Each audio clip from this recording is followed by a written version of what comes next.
돈이 안 되는 것, 여러분들의 이득이 없는 것은요, 아무리 앞서 나간 기술이라고 해도 무관심할 겁니다. 가상화폐가 뭐 그리 대단하다고 전 국민이 하겠어요. 왜냐하면 돈이 되니까 여러분들이 하시는 겁니다. NFT 몇 년 전부터 계속 나온 개념이었는데 관심이 하나도 없다가 그게 몇십 배가 불어났다고 하니까 다들 한 번 정도 해보려고 하셨죠. 그런 것들이 바로 우리 인간의 심리인 거고, AI를 이용해서 여러분들이 끊임없이 다양한 시도를 통해 이득을 얻으실 때 실제로 능력도 업그레이드 되시고 여러분 삶 전반에 AI가 침투되는 효과가 있습니다. 자, 두 번째 조언. 다양한 AI 서비스와 제품을 경험하세요. 자, 주요 영역 몇 가지에서 여러분들께 어떤 제품과 서비스들이 있는지를 설명드리도록 하겠습니다. 먼저 교육입니다.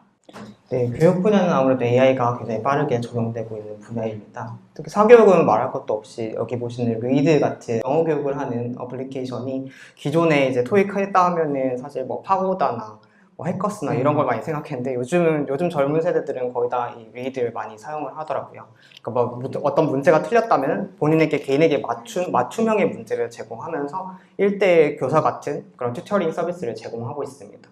사실 조금 더 놀랐던 거는 AI 기반 영어 말하기 시스템이라고 해서 이건 사실 공교육에서 일어나고 있는 지금 AI 적용 사례입니다. 이거는 교육부랑 EBS랑 협업을 해서 AI 팽토, 유명한 팽수를 같이 결합해서 초등학교 3학년이나 6학년을 대상으로 작년 3월부터 이미 진행을 했었고 약 17만 명의 학생을 대상으로 지금 이미 진행을 하고 있습니다. 왜냐면 아무래도 교육의 질을 평가할 때는 선생님당 학생 수를 많이 보게 되는데 이 경우 같은 경우는 이제 AI가 마치 원어민 선생님처럼 계속해서 맞춤형으로 1대1 대화를 하면서 스피킹 실력을 키워주기 때문에 굉장히 많은 도움이 된다고 하고요. 1년이 이제 곧 다 돼 가니까 아마 이거에 대해서 성적이 어떻게 변화했는지는 조금 있으면 아마 나올 것 같아요. 근데 이제 저희가 말씀드리고 싶은 건 사교육뿐만 아니고 공교육 쪽에서도 AI를 활용한 이런 움직임들이 굉장히 활발하게 일어나고 있다는 점입니다. 네, 사실 여러분들도 다 느끼시겠지만은 AI 교육이라는 건 상당히 럭셔리한 사교육입니다. 우리가 옛날에 과외교사 한 분을 모시는데 얼마나 들었는지를 생각해 본다면 1대1로 나를 이렇게 가르쳐 준다는 게 얼마나 대단한 일인지를 느끼실 거예요. 더더구나 여러분들 속속들이 다 파악해가지고 딱 맞는 솔루션을 준다. 가장 필요한 문제들만 뽑아준다. 쪽집게죠. 또 한 가지는 뭐가 있냐면 요즘 이제 AI 같은 경우에는 그 학생들의 학습 태도도 굉장히 많이 챙겨주고 있습니다. 그러니까 여러분들에게 지식을 주입하는 것뿐만 아니라 여러분의 학습 태도를 파악해가지고 계속해서 독려해주는 역할까지 하고 있는 거죠. 그러니까 감정적으로 여러분이 공부를 하고 싶게 만드는 모티베이션도 AI가 해주고 있는 겁니다.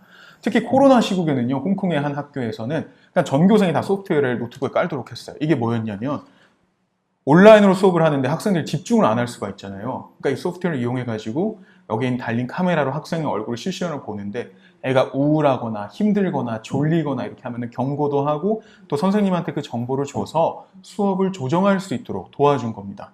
이런 것들이 바로 교육 현장에서 일어나고 있는 일이고 많은 분들이 아마 AI가 바꿀 것 중에 가장 큰 것이 아마 교육이 아닐까 이렇게 얘기를 하고 있습니다. 자, 그 다음 영역은 바로 투자인데요. 투자 그리고 금융 쪽이 사실은 AI 활용이 굉장히 높은 영역이라고 할 수 있어요. 왜냐면은 금융 자체가 사실은 데이터거든요. 어떤 송금을 한다고 했을 때 실질적으로 물리적인 현금이 오가는 것이 아니고 거기에 찍히는 숫자들, 그러니까 데이터가 오가는 것이죠. 활용도가 굉장히 높은 영역이라고 생각합니다. 하지만 한국의 국내 같은 경우는 금융 쪽이 굉장히 보수적이에요. 그래가지고 이제 로보 어드바이저라고 한다고 하면 사람이 이제 강요하지 않는데 괜찮겠어? 라고 하면서 굉장히 발전이 더뎠습니다. 근데 아무래도 코로나 때문에 비대면 서비스가 굉장히 활성화되면서 이 서비스들이 굉장히 생각했던 것보다 빠르게 발전을 하고 있습니다. 여기 보시는 것처럼 에임, 그리고 펀트, 핀트 같은 기존의 이제 보수적인 금융권이 아닌 조금 더 개방적인 핀테크 업체에서 계속해서 개발해 왔던 이 로보 어드바이저들이 성과를 거두면서 젊은 세대를 중심으로 굉장히 많은 자산을 이제 굴리기 시작했고요. 전통적인 금융사들도 많은 영역을 AI 로보 어드바이저로 대체하려고 지금 하고 있습니다. 사실 이렇게 금융 쪽에서 강연을 하다 보면은 많이 여쭤보시는 게 그러면 이제 인간 투자자는 사실 필요가 없는 거냐라고 많이 말씀을 하시는데 이 질문은 굉장히 오래전부터 많이 제기되어 왔던 질문입니다. 뉴욕에 컨퍼런스 참여할 일이 있어서 그쪽에서 좀 유명한 투시그마나 레이 달리오가 있는 워터브리지 같은 헤지펀드에서 오셔가지고 그 관련된 대답을 해주셨는데 하나같이 말씀하시는 것이 저 완전하게 인간 투자자가 AI 투자자를 대체하지 못하지만 굉장히 많은 부분에서 시너지를 낼 수 있고 인간이 하지 못하는 부분에서 굉장히 많은 알파를 찾아내는데 큰 도움이 될 거라고 생각을 한다. 그래서 우리는 지속적으로 계속해서 투자를 하고 있다라고 말씀을 하셨어요. 실제로 좀 재밌는 사례들을 보면 유명한 사례긴 한데 단순히 주가를 예측하기 위해서 주가 데이터만 보는 것이 아니라 예를 들어서 월마트를 예로 들면은 미국에 이제 월마트라는 유통체인 회사가 있는데 그 월마트 앞에 한국의 이마트라고 생각하시면 될 것 같아요. 그 이마트 앞에 주차된 자동차 대수를 보고 미리 예측을 해서 실적 발표하기 전에 미리 그 실적을 예측을 해서 주식을 사놓거나 혹은 중국 같은 경우는 중국에 이제 무역이 되게 활발한데 선박 같은 거를 인공위성 이미지 데이터를 사용해서 이게 얼마나 활발하게 컨테이너가 움직이고 있고 어떤 분야에 대한 컨테이너가 많이 들어오고 나가는지를 미리 예측을 하고 그거를 주식을 매매하면서 알파를 찾는 그런 일들도 많이 일어나고 있습니다. 그리고 또 많이 여쭤보시는 게 그럼 어떤 로보어드바이저가 좋은 거냐라고 말씀을 하시거나 혹은 진짜 이게 믿을만 하냐라고 많이 물어보시는데 사실 여러분이 시중에서 이제 비대면으로 사용하시는 로보어드바이저 같은 경우는 한국 같은 경우는 이거를 비대면 서비스화 하기 위해서는 테스트베드를 태워야 돼요. 근데 이게 거의 1년 정도 과거 데이터를 가지고 현재 하는 전략, 이 로보어드바이저의 전략이 어느 정도 워킹을 하는지 MDD 같은 그러니까 최대 낙폭 같은 것도 계산을 하고 볼리티리티 그러니까 변동성 같은 것도 다 계산을 해서 1년치 데이터를 기반으로 이게 비대면 서비스가 될지 안 될지를 허가를 해줍니다. 사실 인간은 투자를 할 때 굉장히 감정적으로 많이 하게 되는데 이런 서비스 같은 경우는 저는 만약에 시간이 정말 많으셔가지고 공부를 직접 기업 공부를 하고 재무제표를 막 읽고 투자하시는 분들에게는 굳이 로보어드바이저를 뭐 쓰시라고 권하진 않아요. 하지만 다른 영역에 전문성이 있고 이 분야에는 손은 대고 싶지 않지만 투자는 하고 싶어, 돈은 벌고 싶어 하시는 분들에게는 어느 정도 좀 추천을 드리는 부분입니다. 네. 그러니까 정말 요즘 이 로보어드바이저에 대해서 많은 분들이 사용을 하시기 시작했어요. 그래서 1조 돌파한 지가 얼마 안 됐는데, 그러니까 전체 우리 그 투자액이 최근에 그 금액이 급속도로 증가하는 추세입니다. 조금만 기사 찾아보시면 느끼실 거고요. 그런데 이렇게 되는 게 너무 자연스러운 것 같아요. 우리가 불과 뭐 몇십 년 전만 하더라도 ATM을 무서워하시는 분들이 되게 많았어요. 그 전에 은행 무서워했고, 그전에는 그런 식으로 눈에 보이지 않는 어떤 방식을 통해서 돈을 저장한다라든지 불린다든지 뺀다든지 상상이 안 됐잖아요. 근데 그런 것들이 신뢰가 간다, 이런 것들이 가능하다라는 걸 인식하기 시작하면은 확산은 급속도로 됩니다. 그래서 아마 그 구간에 여러분들이 지금 있다고 보시면 될 것 같고, 그렇기 때문에 좀 관심을 갖고 특히나 이런 돈과 직결된 서비스는 꼭 한번 체험을 해보시길 바랍니다. 그 중에 하나로 이제 말씀드리고 싶은 건 투자랑 조금 다르지만 3.3 환급 앱 같은 경우는 많이 쓰고 계시죠? 이 앱 같은 경우에는 정말로 세무사가 우리 지금까지 최소 뭐 10만 원 단위로 상담을 받았어야 됐는데 이 앱은 2만 원만 내면은 여러분의 세금을 다 다시 계산해가지고 환급액을 최대로 돌려주는 그런 서비스를 제공하고 있고요. 이 앱이 초반에 많이 히트를 쳤던 이유가 카톡으로 대학생들이 굉장히 많이 돌리면서 써보라고 권했어요. 저도 제 여동생 12살 차이거든요. 저한테 보내가지고 꼭 써보라고 그러더라고요. 그런 방식으로 접하게 됐고 그렇게 한번 돈의 맛을 보니까 AI 서비스 또 뭐 있지? 자연스럽게 찾아보게 되고 점점 더 우리 생활 속에서 다양한 것들을 경험하게 되는 것 같습니다. 자, 다음 영역입니다. 쇼핑. 여러분 AI가 쇼핑 얼마나 많이 바꿨을까요? 그냥 방식을 바꿨다고 보시면 될 것 같아요. 여러분들은 더 이상 고르는 게 아니고요. 추천을 받습니다. 여러분들은 더 이상 제품을 찾아다니는 것이 아니고요. 그냥 주입을 받는다고 생각하시면 오히려 좀 더 가까운 것 같아요. 그거는 이제 온라인 쇼핑이 그렇게 바뀐 지는 상당히 오래됐습니다. 중국에서는 핀도더라는 쇼핑몰이 있는데요. 여러분들이 익숙하게 생각하시는 알리바바의 타오바오가 절대 강자였는데 어느 날부터 핀도더가 굉장히 많은 사람들이 사용하는, 억명이 사용하는 그런 쇼핑몰이 됐어요. 왜 그랬냐면 첫 번째 페이지를 추천 페이지로 그냥 다 바꿔버린 거예요. 첫 번째 페이지를 딱 열어보면은 내가 좋아하고 살 법한 물건들만 가득 들어가 있어서 뭐 잡동사니든 그게 뭐든 아니면 자동차든 다 들어가 있는 겁니다. 그러면은 살 확률이 굉장히 높아지겠죠. 근데 그 전까지 모델은 뭐였냐면 주력 상품 일부, 추천 상품 일부 이런 식으로 배열을 했어요. 그러니까 이런 변화가 결과적으로 굉장히 유효하게 작용했다라는 것을 증명한 그런 회사가 있습니다. 근데 오프라인 쇼핑도 최근에 바뀌고 있는 거 아세요? 특히 코로나 기간에 오프라인에서 AI가 정말 많은 역할을 하게 되고 있습니다.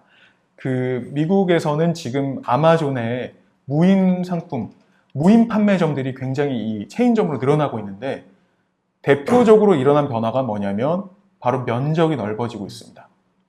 AI가 들어가 있는 이 무인점은 어떻게 작용을 하냐면 우리가 들어갔을 때 그냥 내가 원하는 물건을 집기만 하고 그 다음에 결제 방식 없이 그냥 끌고 나가면 돼요. 그러니까 이 모든 과정에서 AI가 알아서 내가 뭘 사는지 보고 계산까지 해주는 그런 방식입니다. 그러니까 굉장히 어떻게 보면은 비대면에 적합한 거죠. 근데 예전에는 이런 장치들을 접목해서 만드는 가게 면적이 작았어요. 180제곱미터 이렇게 시작을 했습니다. 근데 지금은 2000제곱미터 점점 대형마트에 가까운 형태로 바뀌고 있어요. 근데 여러분 좀 더 상상해보죠. 이게 더 커지면 어떻게 될까요? 운동장만 해지면 어떨까요? 도시만 해지면 어떨까요? 우리가 살아가는 모든 것들이 다 자동화된다면 우리가 카드 사용하는 것도 너무 신기한 일인데 이제 카드도 없이 우리가 그냥 지나가기만 한다면 나를 알아보고 모든 것이 결제되고 모든 우리가 집고 쓰고 대여하고 반납하고 이런 것들이 자동화된다면 어떻게 될까요? 그런 것들이 바로 AI가 우리에게 보여주는 쇼핑의 미래라고 생각하시면 될 것 같습니다. 중국에서는 이미 그 알리바바라든지 이런 우리나라로 치면 카카오페이 같은 업체에서 기존의 얼굴 정보를 등록한 다음에 사람들이 얼굴로 계산을 할 수 있도록 해요. 어제 그저껜가 제가 중국에서 오랫동안 거주하시다 온 분을 만났는데 그냥 자기가 공항 근처에 어느 가게에 갔더니 얼굴로 결제하세요라고 써 있었다는 거예요. 근데 자기는 얼굴 등록한 적이 없대요. 그래서 이게 되겠어 싶어가지고 얼굴 들이댔는데 바로 결제가 됐다고 합니다. 그러니까 그런 것들이 바로 여러분들이 앞으로 만나게 될 미래의 한 작은 조각이 아닐까 싶습니다. 자, 다음 영역을 한번 또 살펴보도록 하겠습니다. 여러분, 예술과 엔터테인먼트. 아까 말씀드린 것처럼 창조력이 AI의 중요한 능력 중 하나이기 때문에 이 영역에서 AI 상품들이 엄청 많이 나오고 있습니다. 첫 번째 이 왼쪽 그림을 보시게 되면은 이게 뭘까요? 웹툰 작가가 채색 도우미가 이제 필요가 없어졌습니다. AI가 채색을 해주고 있는 거예요. 자기가 생각했을 때 얼굴은 살색이어야 될 것 같고요. 그 다음 머리는 뭐 갈색, 검정색 어울릴 것 같다. 이런 색깔 조합해가지고 색칠을 해주고 있는 겁니다. 이런 방식으로 AI가 창조를 상당히 많이 도와주고 있는 일들이 일어나고 있습니다. 또 요즘 틱톡을 보시게 되면은 많이 올라오고 있는 게시물 중에 하나가 뭐냐면 그 자기가 만든 캐릭터를 움직이는 애니메이션을 만들어서 올린 거예요. 근데 그게 정말 간단합니다. 내가 그림을 그린 다음에 그 AI가 애니메이션을 자동으로 만들어주는 사이트에 업로드하면 몇 가지 점만 잡으면 돼요. 머리, 어깨, 팔, 다리 이렇게 잡아주면 한 몇십 가지 동작을 선택을 할 수가 있습니다. 그럼 내가 그린 곰돌이가 춤을 출 수도 있고요. 빙빙 돌 수도 있는 거겠죠. 그러니까 그런 것들을 우리는 과거에는 상상도 못했는데 지금의 아이들은 자연스럽게 AI를 이용해서 창작하는 것에 익숙해져 있습니다. 그리고 오른쪽에 제가 1분 요리 뚝딱이 형이라는 유튜브 페이지를 보여드리고 있는데요. 이 페이지 혹시 아시는 분 계신가요? 굉장히 유튜브에서 유명한 계정이에요. 거의 100만 가까이 되는 구독자를 보유하고 있는데 굉장히 간단한 영상들을 올립니다. 그 1분 정도 되는 영상 속에서 요리를 하고 있고 거기에 누군가가 이렇게 더빙을 해줬어요. 뭐 보통은 아이 하나랑 어른 하나가 대화를 주고받으면서 요리를 해요. 근데 그냥 너무 그 말투도 재밌고 사투리가 섞여 있어가지고 사람들이 굉장히 좋아합니다. 근데 알고 봤더니 그 두 사람이 전부 다 AI였던 거예요. 그래서 우리가 해야 될 일은 뭐냐? 대본만 작성을 하면 되는 거예요. 그럼 그에 맞는 톤으로 인간 같은 AI가 말을 해주고 있는 거죠. 요즘 이 회사 같은 경우에는 투자를 최근에 많이 받았어요. 그래서 요즘 뭐 하고 있냐면 AI 인간을 더 만들고 있습니다. 최근에 주현영 아시죠? 주현영 SNL에서 굉장히 유명한 연예인의 AI 인간을 이 회사에서 만들겠다. 그럼 뭘 하냐? 주현영처럼 말하고 행동하는 AI 가상 인간을 만들어가지고 AI 연예인처럼 활동을 시키겠다는 거예요. 그러면은 주현영도 존재하고 AI 주현영도 존재하게 되는 겁니다. 자, 이어서 여러분 교통 영역을 한번 보도록 하겠습니다. 네, 교통 영역은 사실 자율주행차라고 하면 아주 먼 얘기 같이 느껴질 수 있는데 실제로 세종시에서는 이 현대그룹의 산하에 있는 AI랩에서 만든 셔클이라는 프로젝트를 진행을 하고 있습니다. 그래서 저희가 뭐 버스를 마을 버스를 탄다고 했을 때는 기존에 정해진 정류장에 가서 이제 승하차를 했는데, 이 셔클 같은 경우는 자기가 있는 위치에서 그 어플을 통해서 정보만 보내면 자동으로 AI가 배차를 해서 새로운 루트를 만들어주는 이런 시스템입니다. 이건 세종에서 계속 운행이 되고 있고, 또 오른쪽 그림 같은 경우는 실제로 중국에서 이건 완전히 AI 자율주행차로 진행하고 있는 AI 택시입니다.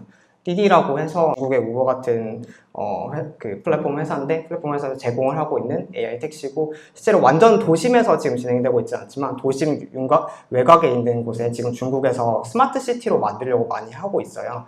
그래서 그런 곳에서는 실제로 지금 이제 탑승을 하고 지불을 하고 하는 것들이 실제로 실행이 되고 있습니다.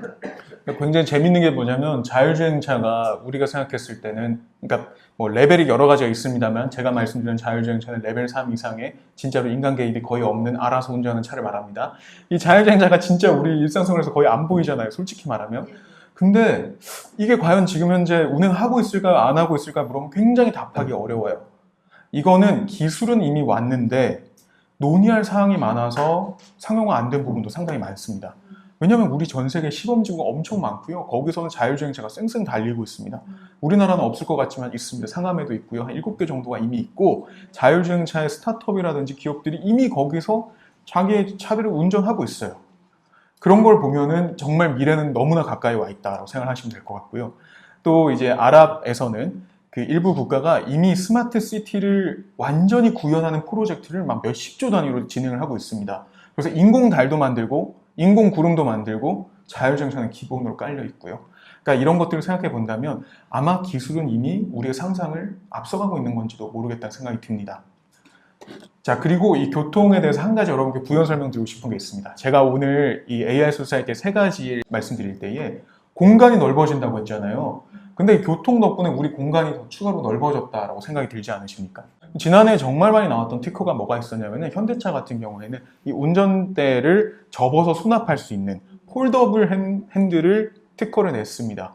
운전석 필요 없다 이거예요. 그리고 좌석을 돌려가지고 침대로 만든다든지 앞에 테이블을 놓는다든지 이런 식의 디자인은 이미 여러 주요 해외 자동차 업체에서 특허를 낸 상태고요. 점점 더 이 공간을 우리가 어떤 일상에서 유희 공간으로 사용할 수 있도록 많이 꾸미고 있습니다. 자, 우리가 이제 세 번째 조언을 여러분께 드리겠습니다. 앞서 두 가지에 대해서 말씀을 드린 것은, 여러분이 이 AI 소사이티에서 AI 기술이 무엇인지를 대략적으로 여러분이 체크하고 아는 것, 그리고 두 번째는 서비스와 상품들을 실제로 사용하면서 AI를 통해 스스로 업그레이드하는 것에 대해 말씀드렸다면, 이제는 조금 더 나아가서 컴퓨터의 사고방식을 배우라고 말씀을 드리고 싶습니다. 이제는 AI 리터러시, 컴퓨터의 사고방식을 모르면 문맹이 되는 그런 시대에 살고 있기 때문입니다. 컴퓨팅 사고방식이란 거는 2006년에 카네기 멜론의 교수가 컴퓨테이셔널 띵킹이라는 컬럼을 내면서 좀 유명해진 개념이고요. 근데 이 개념을 낼 때 컬럼에서 그 지네빈 교수가 얘기했던 건, 이 컴퓨팅 사고방식이라는 게 데이터 과학자 혹은 컴퓨터 사이언티스트 뿐만 아니라 일반인에게도 굉장히 중요한 기초적인 역량이 될 거라고 이제 주장을 했어요. 이렇게 주장을 하면서도 자기가 살아있는 동안에 미국의 공교육 과정에서 컴퓨팅 사고력을 가르치는 일은 아마 일어나지 않을 거라고 좀 회의적인 시각으로 많이 바라보았습니다. 근데 정확히 10년 뒤에 오바마 대통령이 Computer Science for All이라는 프로젝트를 진행을 했습니다. 이거는 40억 달러를 들여서 이제 공교육, 그러니까 중고등학교부터 해서 다 스템 교육이라고 하는 이 컴퓨팅 사고방식 교육을 시작을 한 겁니다. 코딩 교육도 하고요, 수학에 포커스가 돼 있고 엔지니어링 교육도 하고요. 이런 것들을 이제 진행을 했는데, 정확히 6년이 흘렀죠. 그리고 나서 최근에 기사를 보니까 미국의 고등학교 순위를 이제 매겨봤는데 상위 25개 중에 16개 학교가 이 스템 교육, 그러니까 이 컴퓨팅 사고방식을 배웠던 이런 학교들이 상위에 랭크되어 있는 걸 확인할 수 있었습니다. 왼쪽 그림 같은 경우는 구글에서 이제 정의하고 있는 컴퓨테이셔널 띵킹에 어떻게 하면 개발할 수 있는지에 대한 커리큘럼입니다. 이거는 인터넷에서 쉽게 찾아보실 수가 있을 것 같아요. 뭐 알고리즘을 탐색하고 패턴을 학습하고 알고리즘을 또 개발해보고 또 실제로 적용해보고 뭐 이런, 좀 어떻게 보면 듣기엔 좀 복잡해 보이시는데, 오른쪽 그림처럼 문제를 인식하고 소프트웨어를 설계하고 구현하고 테스트하고 유지보수하는 어떻게 보면은 그동안 저희가 문제를 해결해왔던 방식을 컴퓨테이션 그 리소스를 활용해서 진행하는 거라고 보시면 될 것 같아요. 그래서 이걸 교육을 하는 목적 자체는 저희가 이제 AI와 함께 살게 될 텐데 그들에게 명령을 하고 실제로 어떻게 돌아가는지 더 잘 이해할 수 있게끔 하는 데 목적이 있고 또 기본적인 이런 것들을 배우면 기본적인 문제 해결 능력들이 향상이 된다고 해서 사실 저도 이제 첫째 아들이 2학년인데 학교에서 코딩 교육을 시작을 했습니다. 저학년일 때부터 영어 교육을 시작하면서부터 계속해서 코딩 교육도 함께 병행하는 모습을 볼 수 있습니다. 사실 컴퓨터의 사고방식이라고 하면은 조금 여러분 어렵게 느껴지실 수가 있을 겁니다. AI가 별게 아니에요. AI는 그냥 인간하고 흡사하거나 인간보다 더 나은 어떤 인간처럼 행동할 수 있는 프로그램, 소프트웨어라고 생각하시면 됩니다. 그리고 컴퓨터 사고방식이라는 것은 바로 이 AI가 어떻게 작동하는지에 대해서 여러분이 객관적인 이해를 갖고 있는 거예요. 뭐 일반적으로 얘기하면은 패턴이 가장 중요합니다. 패턴. 맨날 우리가 패턴이라고 했을 때는 규칙을 의미하는 거고요. 우리가 어떤 다양한 사물이라든지 사건이라든지 어떤 동작 방식이라든지 이런 것도 다 패턴이 있거든요. 규칙이 있거든요. 그것을 찾아내가지고 그것을 공식처럼 돌아갈 수 있도록 만드는 것이 바로 컴퓨터가 사고하는 그런 방식이라고 생각하시면 되고요. 이렇게 간단한 건데 다만 이제 우리 보통 이렇게 전문적인 용어로 많이 듣기 때문에 여러분들이 어렵게 느껴지시는 겁니다. 그리고 이런 컴퓨터의 사고방식을 배우는 가장 쉬운 방법이자 어려운 방법은 코딩 교육인데요. 사실 이 코딩 교육이라는 것도 굉장히 어렵게 느껴지실 수 있는데 제가 여러분 유튜브에서 다양한 그 코딩 언어를 이렇게 배울 수 있도록 다 설명해주는 그런 영상들이 있거든요. 저도 여러분들과 똑같이 AI에 대한 이해가 부족한 사람으로서 옛날에 그걸 봤어요. 근데 거기 보면은 그 언어인가? 그런 것들이 있어요. 뭐냐면 그냥 우리가 일상적으로 사용하는 그 언어를 이용해가지고 어떻게 컴퓨터 프로그램을 짜는지를 보여주고 있어요. 근데 그것만 보셔도 이런 식으로 컴퓨터 프로그램이 짜이는구나, 이렇게 돌아가는구나, 여러분들이 좀 감을 잡으실 수가 있을 겁니다. 마치 AI 기술을 분류하라고 말씀드린 것처럼 컴퓨터의 사고방식도 여러분들이 대략적으로 컴퓨터가 이런 식으로 데이터를 주입해서 이런 식으로 패턴을 찾아 알고리즘을 만든다라는 것만 알고 계셔도 이 AI 프로그램의 정확도가 어느 정도가 될 것이며 이것이 과연 얼마만큼 우리에게 유용할 것인지에 대한 판단을 상당히 쉽게 하실 수가 있을 겁니다. 자, 그리고 마지막 조언입니다. 인간다운 모습을 지키세요. 더 나은 것을 만들 수 있습니다. AI 시대, 우리 가장 걱정하는 거 인간성의 상실입니다. 그리고 많은 분들이 AI라는 것 때문에 우리 인간의 어떤 고유의 가치가 너무 위협되지 않나 걱정을 많이 하세요. 그런데 AI는 여러분 어디까지나 여러분들이 인간으로서 접목해야 될 대상인 것이지 AI가 여러분 대체하는 것은 당연히 말도 안 됩니다. 인터넷을 생각해 보세요. 인터넷이 얼마나 혁명적이었는지. 우리가 처음에 인터넷이 나왔을 때 우리 인간이 바뀔 것이다, 우리 인간성 사라질 것이다, 너무나 많은 도덕적 문제를 야기할 것이다 했지만 우리 결국 적응했고 인터넷을 우리가 이용해서 완전히 새로운 삶을 살고 있습니다. AI도 딱 그 정도. 근데 여러분이 더 나은 걸 만들기 위해서는 인간 특유의 인간의 특성을 살리셔야 됩니다. 인간의 본연의 모습 위에 AI를 얹었을 때에 가장 좋은 것이 탄생할 수밖에 없기 때문입니다.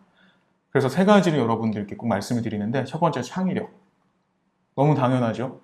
여러분들이 어떤 그림을 그리거나 여러분들이 만든 그 무용에 기반해서 AI는 더 나은 걸 만듭니다. 그리고 지금까지 그래왔고 앞으로도 계속해서 그럴 여지가 충분히 있고요. 또 포용력이라는 것은 여러분들이 계속해서 인간으로서 더 많은 대상들을 품어나가는 연습을 하셔야 됩니다.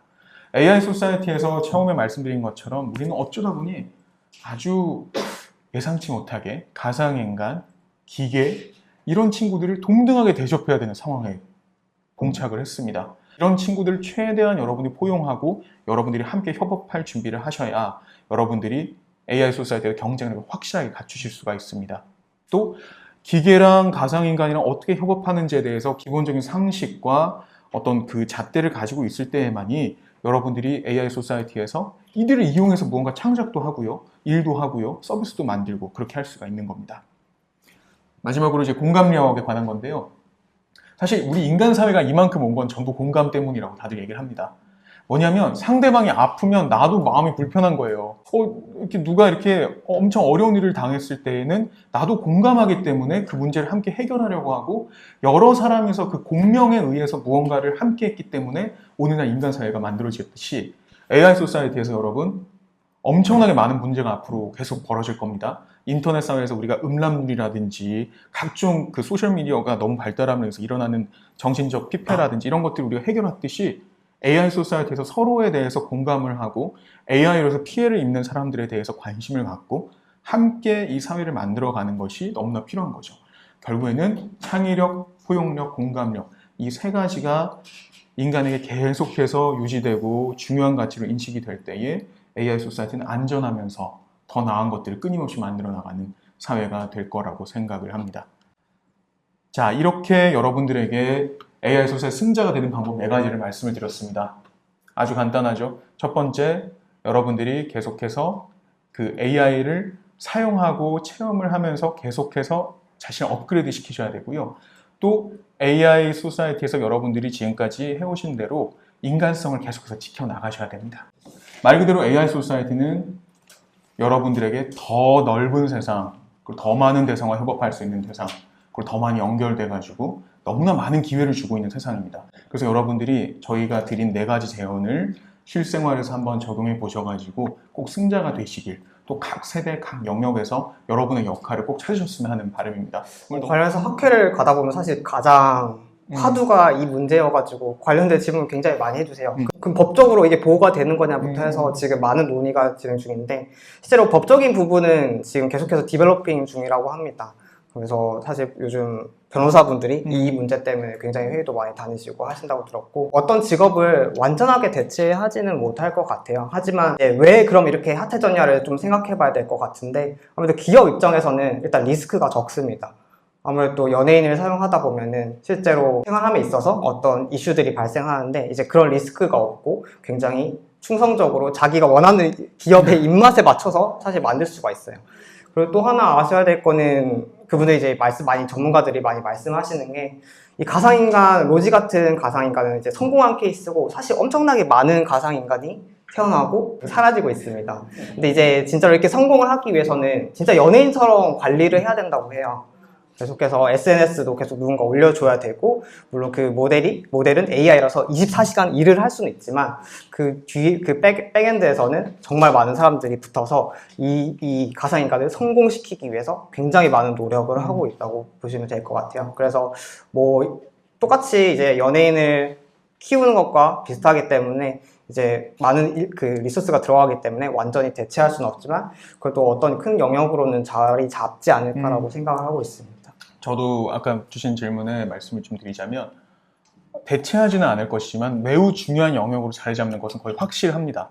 그리고 지금 여러분이 보고 계시는 AI 가상인간이라는 것은 사실은 아주 훌륭한 CG에 그냥 간단한 AI를 입힌 정도인 경우가 많아요. 그렇지만 앞으로는 여기에 다양한 AI 엔진이 부과되면서 진짜로 사람하고 자유롭게 소통하고 진짜 자기 스스로 소셜미디어를 운영하는 그런 AI 인간이 나올 가능성은 거의 확실하다고 보면 됩니다.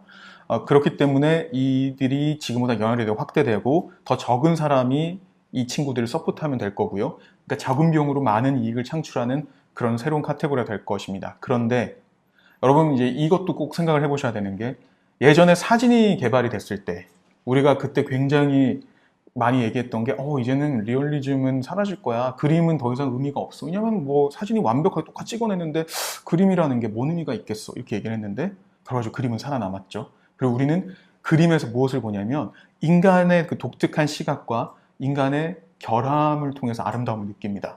아름다움의 영역에 있어서는 결함도 굉장한 장점이거든요. 그래서 일부러 AI 인간도 자세히 보시면 로지 같은 경우에 우리가 생각하는 전통적 미인이랑 좀 다르게 생겼죠. 근데 그런 것과 비슷하게 진짜 인간만이 내뿜을 수 있는 그러한 불완전한 아름다움은 여전히 높게 인정될 것이고요. 그렇기 때문에 이 두 영역이 그냥 동시에 존재할 거라고 저는 생각을 합니다. 간략히 말씀드리면 중국의 경우는 좀 특수한 것 같아요. 어떻게 보면은 저희는 중국에서도 유학을 오래 했었거든요. 그래서 좀 상황을 잘 알고 있는데 실제로 거기 계신 분들은 그렇게 비굴하다고 생각을 하진 않는 것 같아요. 뭐 세뇌를 당했다거나 그런 건 아니고 실제로 그렇게 함으로 인해서 얻는 편의가 굉장히 많다고 느껴지는 것 같고, 실제로 거기에 이제 적응하지 못하면은, 저 같은 경우 외국인이어서 이제 인증하기도 힘들었고 이런데, 나중에는 다 이제 얼굴 인식 같은 것도 인증하고 뭐 핸드폰 번호 다 인증하고 이렇게 하니까 생활이 엄청 편해지긴 하더라고요. 사실 그런 부분에 있어서는 좀 그 대중들은 그렇게 생각을 하지 않을까 하는데, 어떻게 보면은 사실 정부 차원에서 이렇게 데이터를 수집하고 하는 거는 조금 위험할 수는 있다고 생각을 해요. 하지만 아까 말씀하신 것처럼 한국을 비롯해서 여러 미국 같은 선진국, 유럽 같은 곳에서는 이거에 대한 논의를 굉장히 활발하게 진행하고 있고, 어떤 논의가 이루어지는지는 저희가 지금 책에서 다루고 있습니다. 네. 자, 지금 이제 주신 질문은 사실 저는 이제 굉장히 공감하는 이슈고, 그리고 중국 안에서도 이제 어떤 분들은 생각이 완전 다를 거예요. 불편하게 느끼시는 분이 당연히 존재하실 거고요. 그리고 이것이 결과적으로 굉장히 논란이 계속되고 있는 것은, 나중에 정말로 데이터가 누구 하나가 독점하게 되는 상황, 정부로 모든 데이터가 흘러 들어가고 모든 통제 가능한 상황이 됐을 때, 그거는 정말 순수하게 빅브라더 권위주의 사회가 될 수밖에 없다는 거 다들 인지를 하고 있거든요. 그래서 사실은 요즘에 우리 국제사회에서 많이 얘기하는 것은 하이리스크 기술에 대한 제한입니다. 그래서 AI 기술을 우리가 이제는 더 이상 성능 높이는 거 얘기하지 말자. 우리 성능 제한 논의하자. 이렇게 얘기하는 거예요. 더 할 수 있는데 하지 말자고 하는 거예요. 거기에서 제일 많이 나오는 것 중에 하나가 바로 아까 지적을 하셨던 컴퓨터 비전 기술.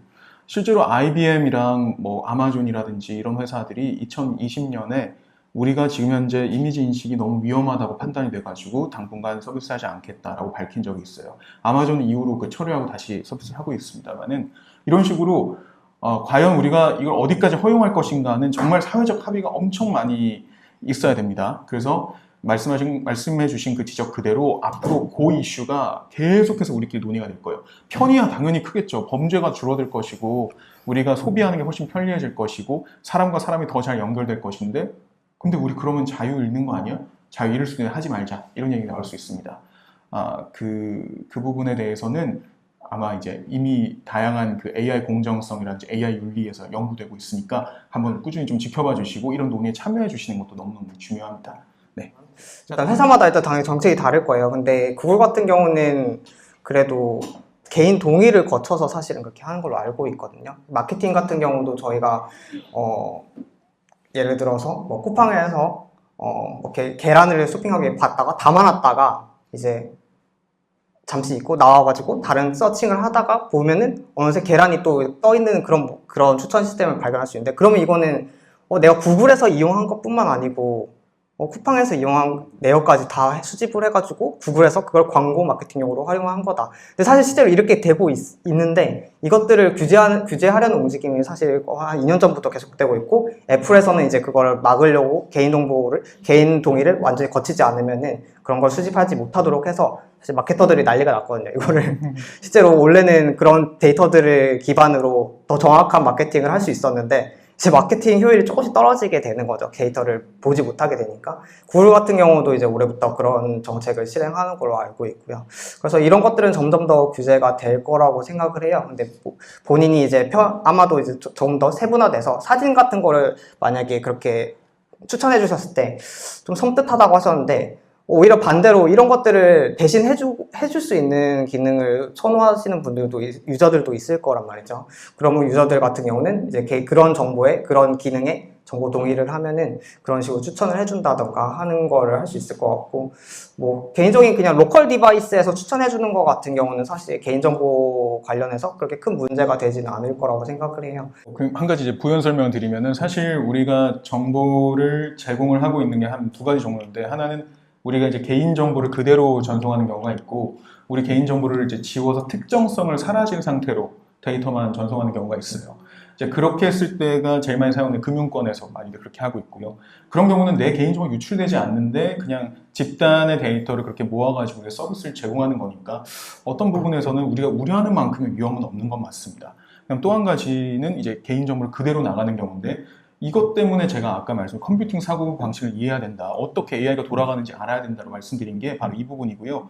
얼마든지 그런 부분은 내가 차단하거나 제한할 수가 있어요. 저는 구글, 유튜브 전부 다 그 모든 동의를 다 빼고 쓰고 있거든요. 그래서 엄청난 피해를 겪고 있는 부분은, 유튜브를 볼 때에 저는 릴스에서 자꾸 어제 본 게 오늘 또 나옵니다. 왜냐하면 저의 전에 정보가 없으니까. 네. 자, 그리고 저는 또 뭘 하냐면은 이 네이버 같은 경우에는 그 사진첩 같은 클라우드나 이런 것들 쓰고 있잖아요. 근데 저는 이제 거기다가 사진을 다 올려서 거기에서 소팅해 주는 것, 나만 볼 수 있는 나를 위한 AI 서비스를 많이 사용을 하는 편이에요. 그러니까 그렇게 앞으로 더 많은 분들이 하시게 될 거고, 결국에는 내 개인정보를 외부에 송출할 때는 완전히 익명화하고, 그 다음에 내가 어떤 서비스를 받을 때에는 개인화된 서비스로 오픈하는 그런 식으로 아마 많이 흘러가게 될 거라고 봅니다. 그리고 하나 더 이제 뭐 답변 드릴 수 있는 게 뭐 신용평가 모델링이라고 해서 이제 개인 데이터 기반으로 지금 들어가 보시면 아마도 신용평점을 줄 거잖아요. 은행 같은 곳에서. 그런 것도 이제 개인 데이터 기반으로 생성을 하는 건데 잔고에 얼마 정도가 있는지, 내 나이가 얼마 정도 있는지까지를 다 보는데 거기서 이제 보는 정도가 내가 막 18살이라고 한다면은 15세에서 20살 사이로 이렇게 비닝을 해서 정보를 어떻게 보면은 해상도를 낮춰주는 거죠. 그런 식으로 해서 모델링을 하지 정확하게 모든 개인정보, 이름, 뭐 나이, 그 통장 잔고 모든 이렇게 엄청나게 세부적인 데이터를 활용하지 못하도록 금융 쪽에서 규제를 하고 있는 걸로 알고 있어요. 그래서 아마 필드마다 다르겠지만 규제가 조금 심한 곳은 이 정도 사용할 수 있는 개인정보의 수준이 낮다고 보시면 될 것 같아요. 유럽연합에서는 아까 말씀드린 것처럼 어떤 것들을 허용할지에 대한 지금 논의가 계속 활발하게 나오고 있고, 그 관련해가지고 가이드라인도 이미 내놓은 상태고요.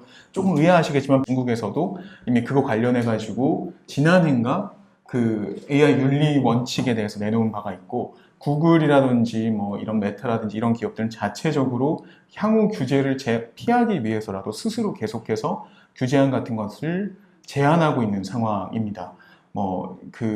예를 들어서 지금 현재 MS 마이크로소프트 같은 경우에는 AI 윤리를 책정할 수 있는 그런 테스트할 수 있는 프로그램도 개발해서 상용화한 상태고요. 우리나라에서도 카이스트가 최근에 그와 비슷한 프로그램을 만들어가지고 우리나라의 그 AI 서비스들을 정확하게 판단할 수 있도록 그렇게 하고 있습니다. 오늘 너무 감사했습니다. 네. 감사합니다.